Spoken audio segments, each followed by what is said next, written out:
Okay, so welcome back to another episode of Ibrahim and Kai podcast. Today, we have a very exciting guest. It is the guest from our first episode ever, my brother from another mother, Amin Suwedi. Welcome back to the show, man. Thank you very much. Welcome to the show, Amin. Thank you very much, Kai and Ibrahim. It's nice to be back, from the first episode, right? It's been exactly a year. Yeah. Wow, right? That's great. That's great. It's great to be back. It's been a wild journey. Yeah. I remember the last time I did the episode, I was in my dorm room. And so things have changed a lot right now.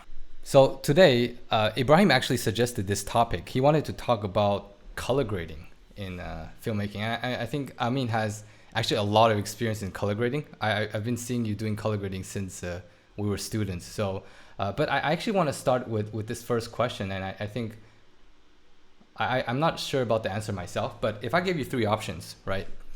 We talk about cinematography, lighting, and color grading. If you must rank them from the most important to the less relevant one, how would you rank them?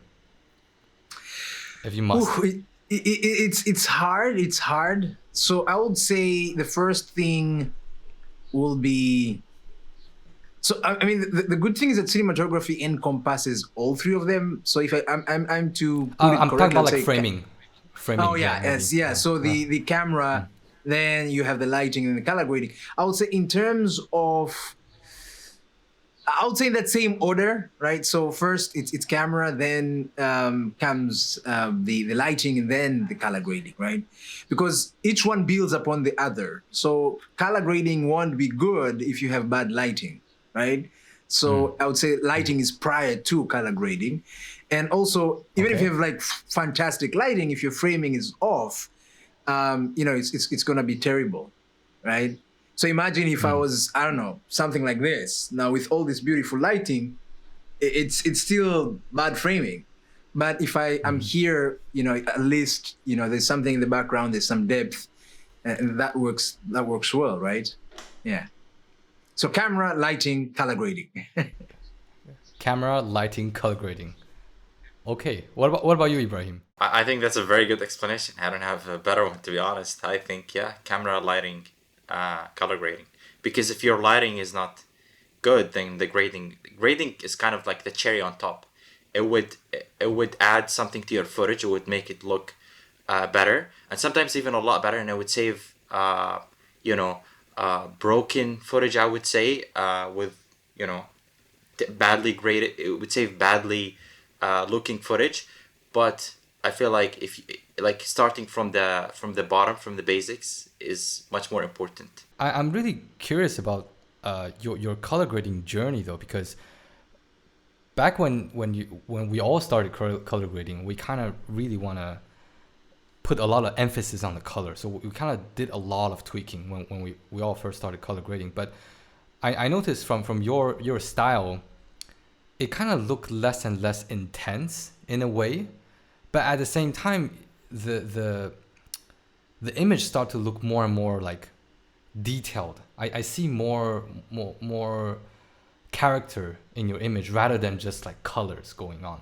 So how is it going with your journey of color grading? Like, is there any major changes in the idea, like the mentality when you're doing color grading? What's the first thing that you look into compared to before and like before and now? I would say, so when I had started doing, film way back in film school, the first thing that I was always intrigued with was this kind of look that I found that YouTubers did. And, just one YouTuber that at that moment in time really inspired me was Philip Bloom. So I would watch these videos that he does. And I was like, okay, this is an interesting look. And so I usually went out, shoot some stuff, and come back and try to color grade like it, and try to achieve that kind of look. But then later in time, I came to realize it's not much to do with how I color graded, but rather to do with how I shot the image, right? And so that kind of brought in a new phase in my cinematography where I was focusing really, putting much energy into how it would look before I went into post-production, right? So how I would finesse my lighting and where the light is coming from, and the quality of the light, the temperature of the light, all that coming together, right? And from then, when I went into color grading, it was just pushing the image a little bit, right? And so, as you were saying, most of us, when we're in film school, whenever we tried to do color grading, it's that on the top, right? Pushing the blues, pushing the oranges, right?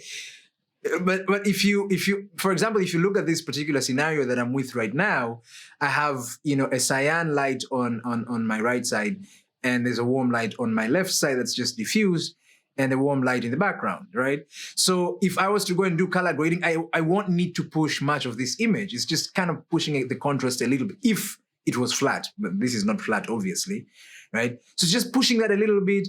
And I think you also find your voice the more you go. You realize, okay, it was good that I was trying to imitate these YouTubers, but it's not working for me, right? Now I need to tell my story, my way. Right? And so slowly but surely, I kind of found my voice as well during the journey. And I'm still trying to find my voice, of course. Yeah, it's always a journey. Like what you're saying is almost like you actually trying to achieve the look that you want on set before you even go to post, right? Did I understand it correctly? Yes, exactly. So back in the day, as I said, right? So it was mostly about shooting and then doing it in post. Now I'm doing it on set, right? And the post-production side of it is more about augmenting and kind of finessing. As Ibrahim was saying, it's the cherry on top. And so what I do these days is I have a monitor where I'd put a LUT on it. So for example, I'll do some tests before I go to set, or sometimes even if it's kind of improvisation, I'd still have a LUT on my image, that a look that it's kind of close to what I want the film to be at. So I do, even if I won't be able to do a test with my camera on set, I'd do it in maybe Premiere. I'd put any image in Premiere, and try to find a LUT that works with what I'm trying to get on set. So when I'm on set, I'm using that LUT on my monitor, and then I'm lighting accordingly, right? So I know, okay, finally this is how it's going to look like, because I'm going to be using that LUT as a foundation, right? So that's also something I learned from Roger Deakins, by the way. That's what he does. He has a LUT that he uses on set. Yeah. Well, Ibrahim is a big fan of Roger Deakins. Yeah, I am a big fan of him. I think I personally think like it's we're so lucky to have such a legendary person to be alive in this era, and he's very open about his stuff as well. So he's got a podcast. I think we're really lucky to have such a legendary person in the cinema industry, and to be sharing all of his knowledge, and for us to be watching his movies, very recently. I think that's crazy, I mean, his imagery is like it's so artistic, man. From the way his stuff is lit, the way his stuff is framed, it's just crazy. Roger Deakins is crazy. I mean, there's no debate about that. Yeah, and I love his look, by the way. Yeah, I love Roger Deakins' look because it's also, as Kai was saying, that kind of natural look. Back then, I used to love the kind of over the top, but now I don't know. I just watch his stuff. I'm like, this is just so nice, so nice. And it looks so simple, right? It looks so simple. Yeah. Was it him that said that he doesn't put a lot of extra light on set? Oh, I think that's Greg Fraser. Oh, was it Greg Fraser? Who shot Dune? Yeah. Who shot Batman? Yeah. I got confused. Yeah. So what Greg Fraser said is that the second that you try to put a light on set, you're trying to fight it, right? Because you have to, like you said, you have to play with the temperature, you have to play with the intensity, make it soft, make it hard, it kind of neg it, doesn't allow it to spill all over the place. And so lighting is very, very tricky. And yeah, that's what Greg Fraser said, that the second you try to put a light on, you're starting to fight it, you're starting to shape it, and so he Greg Fraser only uses tungsten light, by the way, because of the CRI and because of it's beautiful. Tungsten is beautiful. One thing that I noticed with Amin's color grading is you really look at the location. It's like the colors from one of the short film that you shot before. I forgot which one was it, but most of them are in Tanzania. So it actually is in the same country, but I noticed that when you're choosing the color, you really look at the surrounding, like if there's any, I don't know, like leaf or is it just like buildings? Like the colors that you pick is not based on what you want, but based on the environment that you have, and that you try to push towards the look that you want in mind. But it really fits the location itself. It doesn't look odd. This is something that I noticed from your colors. Do you how's your color grading process? Do you use DaVinci or you still use Premiere? Yeah, I was gonna ask that. Yeah. Okay, so I use, and I know a lot of people are gonna be like, what? I use Premiere for my color grading, right? And oh, okay. We're disappointed. I know, right? No, But I'm joking. I use a plugin. Kidding. So I use Magic Bullet Looks for my grading, because Lumetri is not there yet, right? There's some stuff I could do with Lumetri, but it's not there yet. It's a little bit more hard to kind of get those precise. Limiting, yeah, right? It's very limiting. Those precise kind of numbers, right? And the way I color grade is I work with numbers, right? So I'd go in, for example, Magic Bullet Looks. Most people would use like the wheels, right? I put in numbers, like actually 0 point something something. That's the way I do it, right? And trying to get it there, of course, by eye, but still using numbers to do it. So Magic Bullet Look allows me to do that. Yeah. So are you relying on the vector scope then, if it's like that precise on numbers? I would say for me, the vector scope is mostly just about getting my edges right. So I make sure that I'm not clipping, or I'm not crashing, but I don't really use it for color. I just go with eye. So whatever looks good for me. And I think this is why it's very important as a colorist to have a really good monitor, right? And so I really do it by eye. And whenever I finish my grading process, I test it on different devices. So I'd watch it on my computer, watch it on my phone, right? Maybe try another computer just to make sure it looks okay for all the screens, because it won't look the same, right? But it looks okay across different screens, and that's how I do it. Yeah. So have you tried DaVinci though, or you've always been on Magic Bullet? I have tried DaVinci, and I do have DaVinci in my computer. Once in a while, I use it, but I find it's a little bit too technical for me, right? I always go for the easy route, right? I just want it to be really quick, and I wouldn't say I'm not. I would say I'm not a colorist in that manner, whereby I'd take someone else's job and bring it in and do the color grade. I just grade my own stuff, right? So the stuff that I shoot is the stuff that I grade. So I already know what I need to kind of get it there. I don't need to do much. But DaVinci with the nodes and this and that. Oh yeah, of course. Yeah, the nodes are still very, very overwhelming for me. Like I basically color grade everything in one node. I know I would trigger a lot of people who use DaVinci also, but like I just, it's very hard for me to get around the nodes. What about you, Ibrahim? Do you use the nodes? Because you use DaVinci as well. Yeah, I use nodes. I'm kind of organized when it comes to color grading. Like I use a node for each section that I'm working on. But does it help though, so or is this to help you organize? Yeah, it does. I think it helps you when you wanna go back and kind of match the shots, right? Because color grading is one thing, and then having shot matching is another thing.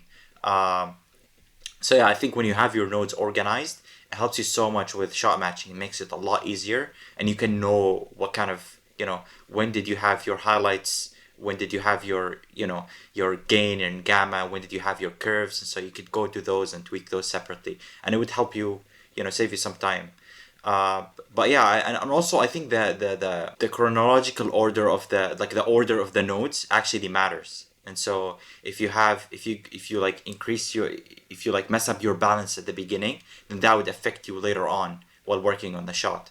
And so yeah, it's always better to have like your nodes organized accordingly. And so you balance your footage first, and then you go to your primaries and you play with the gamma and gain and bring that contrast back up, and then you would change whatever hues you want to change, and so on and so forth.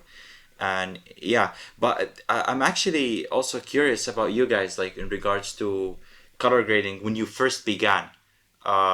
So how has the shift between grading photos? Because I assume you guys started, or maybe you didn't. So, okay, I guess my question is, did you start grading photos before grading video? And when you did start grading photos, how has that shift been from starting to grade photos and jumping on into video and grading film? Yeah, so personally, I started with photos. I was always afraid of video, right? Because I'd watch videos on YouTube way back in film school. So this is so good. This is almost impossible, right? And so I began with photos because they were easier. And back then I had a Nikon D5100, and so I'd go out, shoot some photos, come back in. And initially, I was using Photoshop to do my grading for the photos, but it wasn't right for me. Later on, I shifted into to Lightroom, and that's where I really started to understand color, right? So, how the white balancing affects your image and how it even affects your exposure sometimes, right? So you might think if you change the color, the color balance, right, the white balance, it'll be the same overboard, but somehow things start to change. Then I went from shooting JPEG to shooting RAW because I needed that extra, kind of strength and to understand RAW. And so when I got into video, it was more about trying to imitate the process that I was doing in Lightroom, right? So how can I push the colors a little bit? But then I also kind of realized the importance of presets and LUTs, right? A lot of people are like, they have this kind of Puritan idea, those people who use LUTs, they're not color gradies. It's all just trying to be Puritan, right? You can be a good colorist and still use LUTs, right? You're using it as a foundation, right? And tweaking things, right? So ever since I use LUTs and different LUTs. And so, photography for me was the foundation, and it really, really helped. I would really advise people who are kind of afraid to get into, color grading video to do photography, right? To shoot and then go in and tweak the colors to get where they want to. And references as well. I think, Ibrahim, you mentioned something very important, right? So I watch films a lot. I screenshot films a lot. And I use that as my foundation. So whenever I'm communicating to a director, I'd send them screenshots from different films and ask them for a film as a reference. Right? What film are you kind of seeing in your image? Show me a reference film.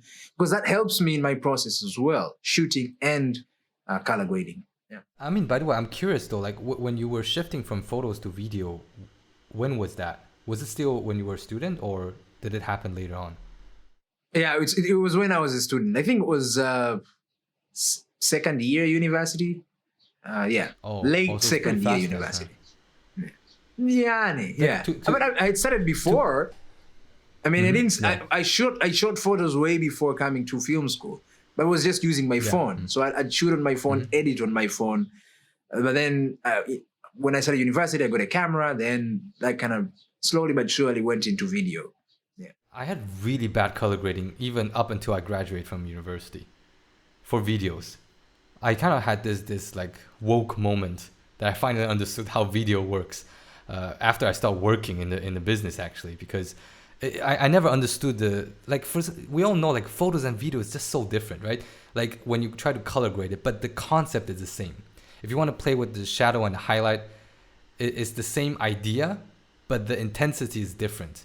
And because video has less, like this sometimes like 8-bit, 10-bit, 422, you have to understand these things. But for photos, it's just, I'd say it's pretty more easy to understand. So for me, it was harder to understand how video works. And plus, everything is moving, because for video, it's like highlight and shadow is changing, people are moving. So you got to really spend more time on one shot, color grading one shot than in photos. But I after that, I really enjoy color grading videos, because I think video is like very challenging, but once you succeed, it's very satisfying. And it actually comes to one question that I want to ask Amin. Like, one of my favorite YouTubers for color grading is called Wakaz Kazi. I learned a lot from him, and he talked about this color grading industry is still rather new. Like, even to him, he said color grading is a fairly new industry, even in the US, right? And so I was wondering, like, what do you think about like the role of color grading in terms of storytelling? Because back in the day when people are shooting film, they just pick the stock that they want, and basically they just print it out, you know. So the colors, they might change a little bit, but it's more or less the same, right?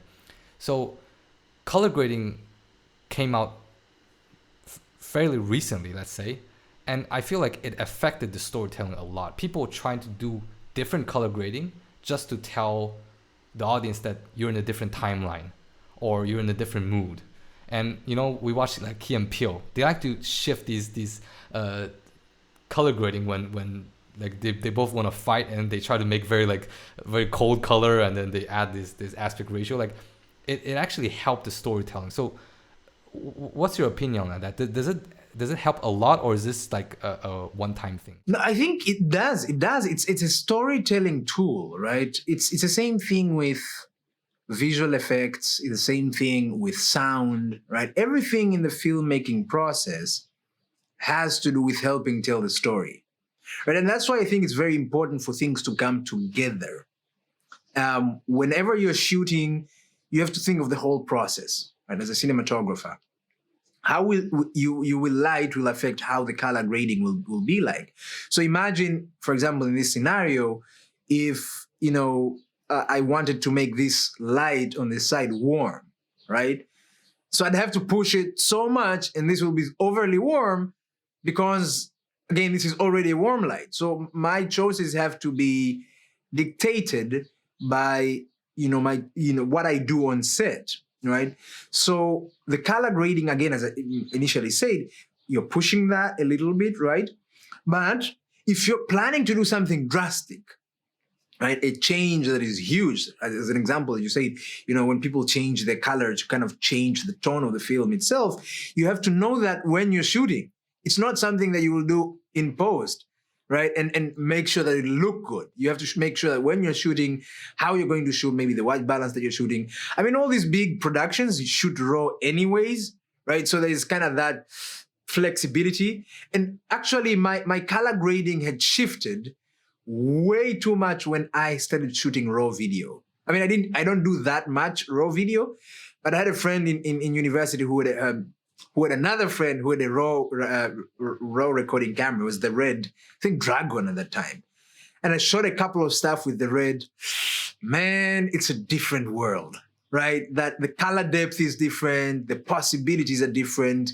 The space, the color space of the film, you could, change all these, the picture profiles when you're editing in Premiere, or if you use the Red software, right? It changed the way I looked at color grading. I think that really helped me improve my game, right? Yeah.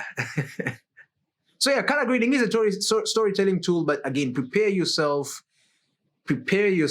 beforehand. Make these decisions in pre-production so that when you shoot, you're shooting it so that the coloring process won't be a nightmare. I remember when I first used the BMPCC 6K, the 4K. I don't know if you ever used that one. And I used they have the Blackmagic RAW format. And when I first used it, I was like, oh my God, it's like, oh, this is how it feels like to edit the raw colors. And Ibrahim can confirm that, right? Because you have a Blackmagic 6K. Yeah, 100%, man. It's a different world. And once you use the Blackmagic, there's no going back to 8-bit. And I think it's also, it's not just the raw, it's the bitrate. The bitrate to 12-bit, like it shoots in 12-bit raw. And so there's raw and there's also high bitrate, which is very similar to like cinema cameras. And so that gives you the flexibility. What was your guys' perception when you shifted from using, this 8-bit into raw? Because I feel like there's this shift where you color grade photos, right? You push the footage, you push the photographs so much, you can do that with raw photos, and then you kind of move into video shooting on DSLR cameras and mirrorless, and you have that 8-bit, right? And so you kind of get that shock of like, oh, okay, I can't push the footage as much as I not that I much want room to. for color grading. Yeah.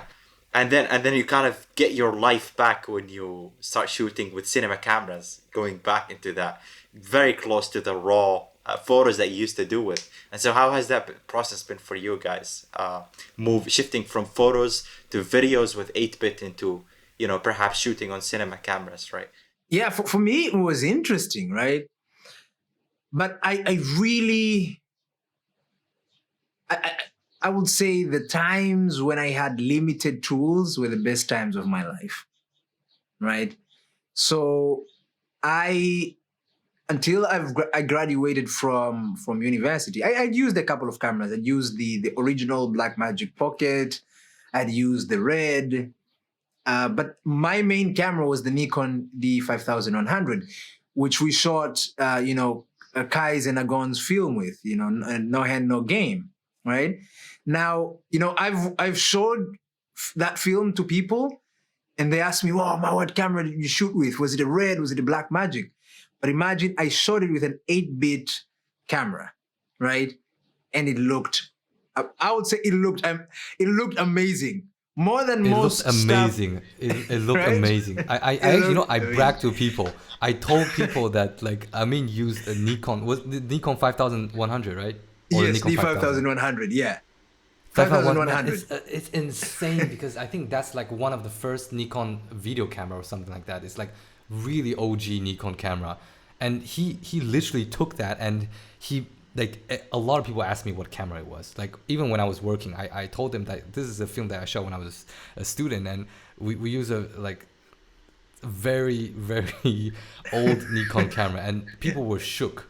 People were really shook. Like, how was it like? Like, because you can already achieve such a good look with the 8-bit camera, but then if you can shoot with like a 10 or 12-bit, is there a lot to change then?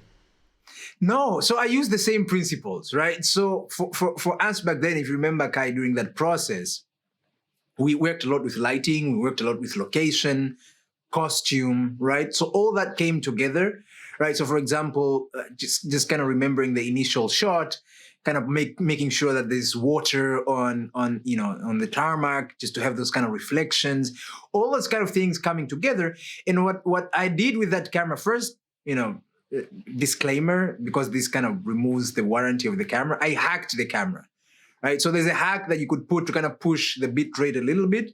So not the bit depth, but rather the data rate, right? So it was, I think the initial data was like 18 megabits per second.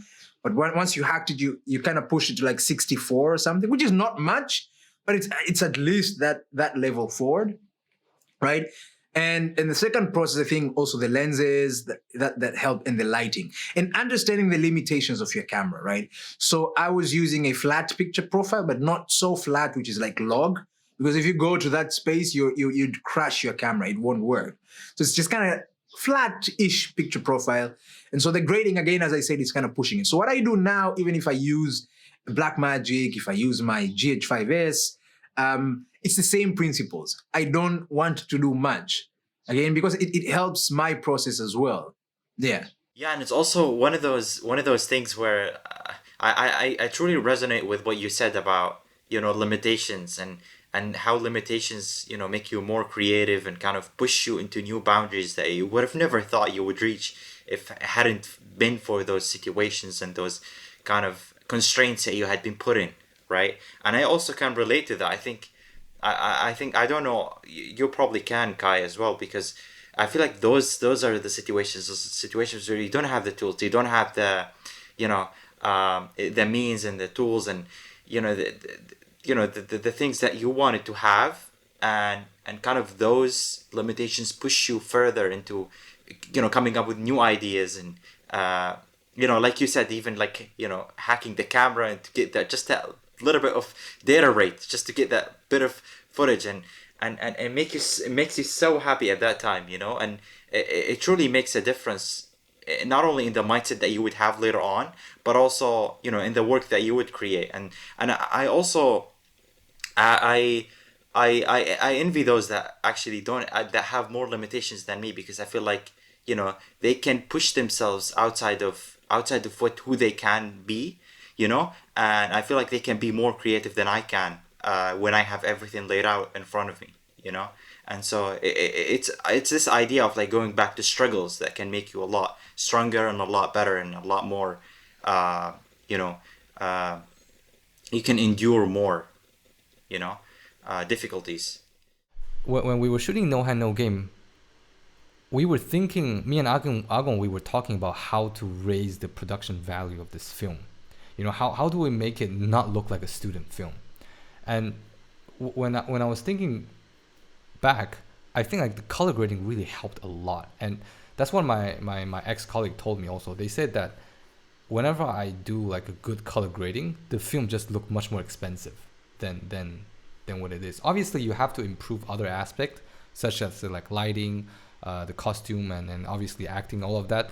But I really feel like, as Ibrahim said, it is a cherry on top of everything. But I feel like it helps a lot if you do it well. It really makes the production look much more expensive than people expect it to be like. And it actually helped me a lot in doing the business in filmmaking. It's like I can pitch the client a lot more expensive, and when I show them the output, they actually feel like I've spent all the money they gave me just because I believe the color grading is pretty good. They all say like it looked like a movie, but like I don't know what's their definition of it looked like a movie, but I suppose because it looked good, you know, in terms of the colors and stuff.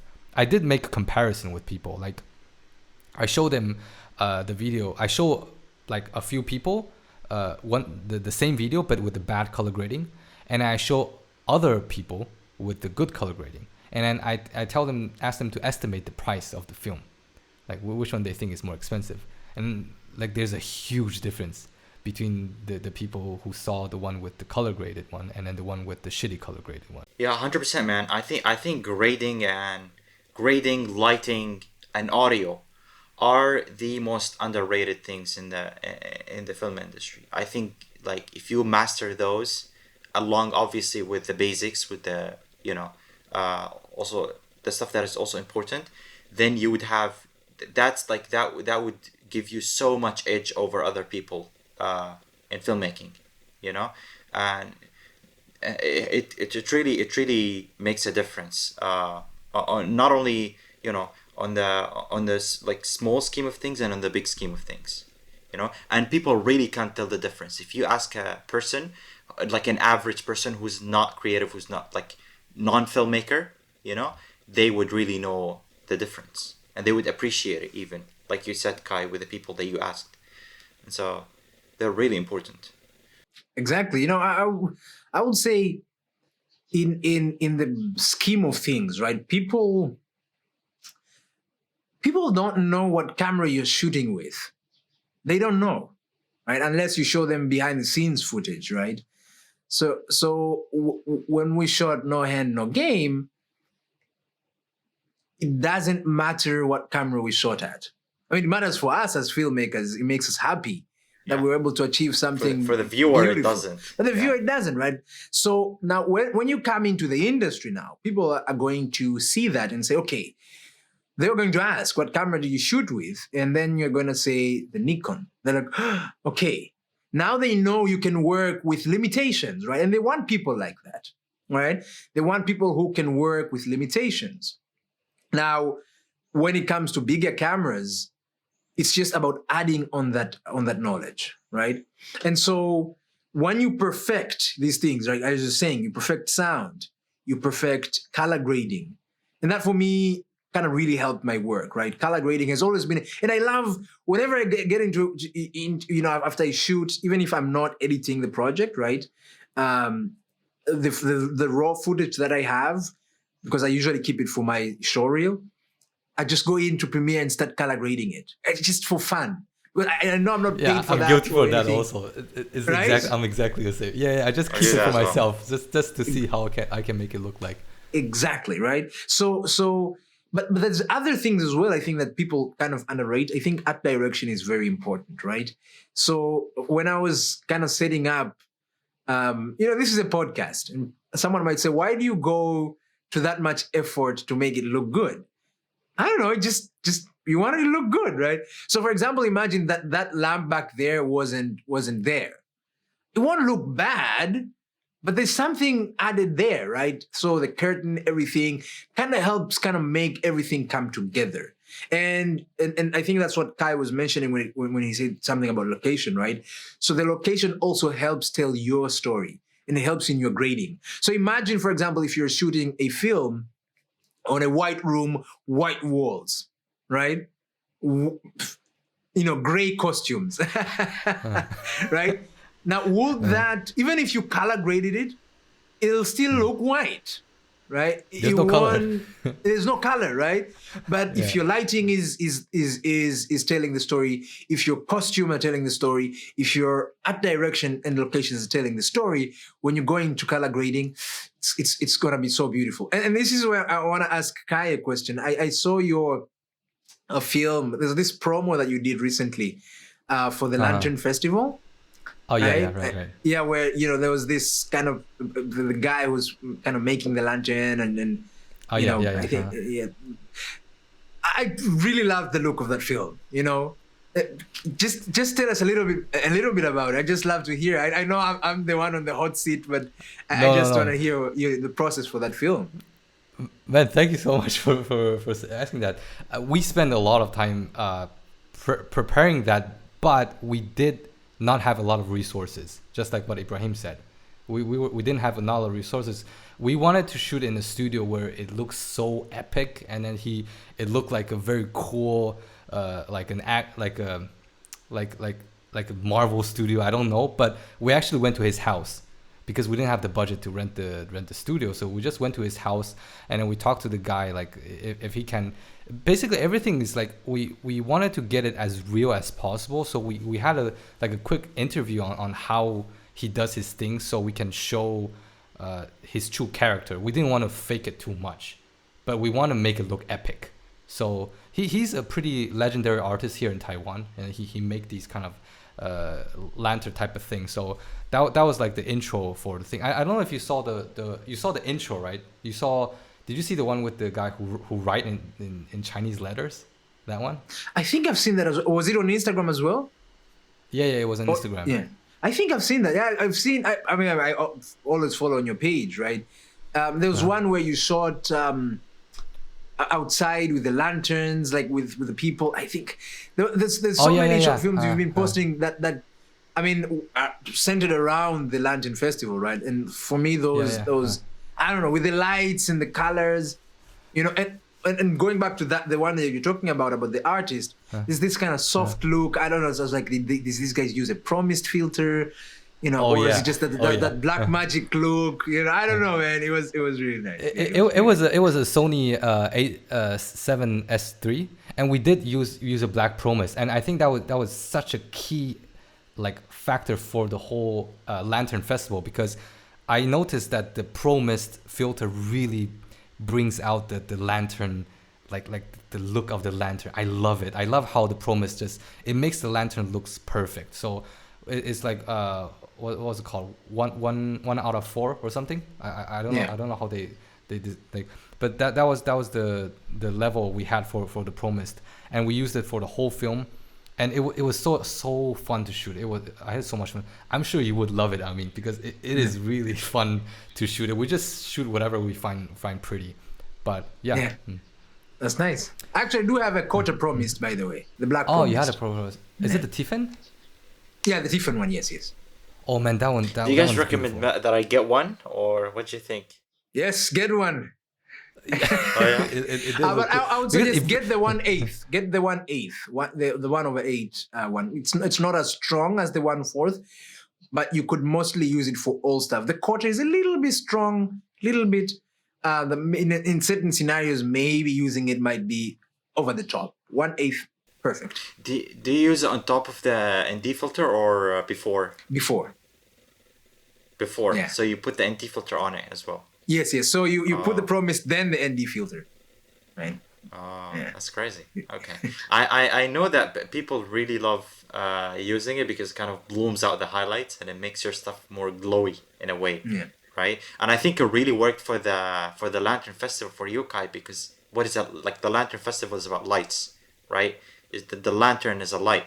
And so you that was a key element in the film, and so you bloomed that out, and it just made the film pop a little bit more. Because there was too much light. The whole thing was Yeah. light. I actually tried to look at it without the Pro Mist, and the because all of the light coming in the camera, it kind of looked a bit too sharp. You see some weird light. Contrasty. Yeah, but with the Pro Mist, it kind of just softens everything and fades things out. Yeah, everything just look pretty much smoothened out. Yeah, I mean, thank you so much, brother. I think we should talk about a lot more things, because we don't always invite filmmakers on the show, but we do talk a lot about filmmaking. So thank you so much, man. Yeah, thank you so much for coming on. I mean, it was amazing. We can catch it more. We can catch it later with more stuff, hopefully. There's always stuff to talk about. Yeah. Thank you very much, guys. It's always a pleasure to have a conversation with you guys. And I maybe next year again. Every anniversary I'll be back. No, man. I think we should do it before next year, man. That's too long. Yeah, before.